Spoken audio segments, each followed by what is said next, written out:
in terms of business or in terms of career, you're gonna be able to win not just clients. You're gonna be winning friends and influencing people. Gusto niyo ba yun? Sino dito, you want to have that power and capacity to influence idea, to have followers, but not just professionally, but even personally, even in your own personal relationships.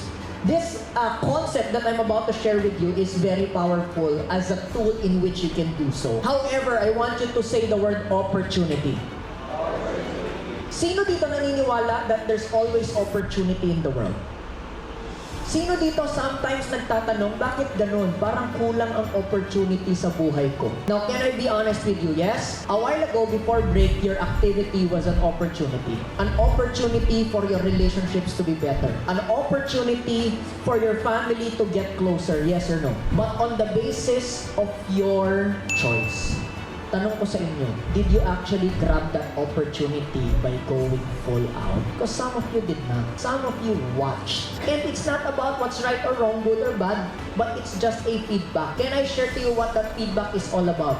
Huwag ka magtaka kung bakit walang oportunidad na pagbabago sa pamilya at sa mahal mo sa buhay. Kasi nung dumating yung oportunidad, wala kang ginawa. Every moment is a moment of choice. Therefore, every moment is an opportunity. Pero I want you to start asking yourself today, what have you done with the opportunity that was given? Am I just talking about your relationships? I'm also talking about every single break professionally or business-wise that is coming your way. Sino dito you're in business? Taas ang kamay. What business are you guys in? Retail. What else? Manufacturing. What else? E-com. What else? Those are your industries. Tama?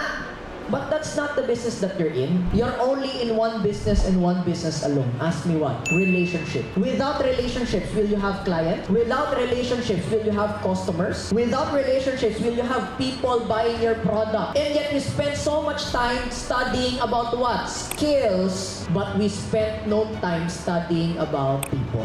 And what's the ultimate opportunity to master relationships? Ask me who? The people inside your house. Because we cannot take it out there.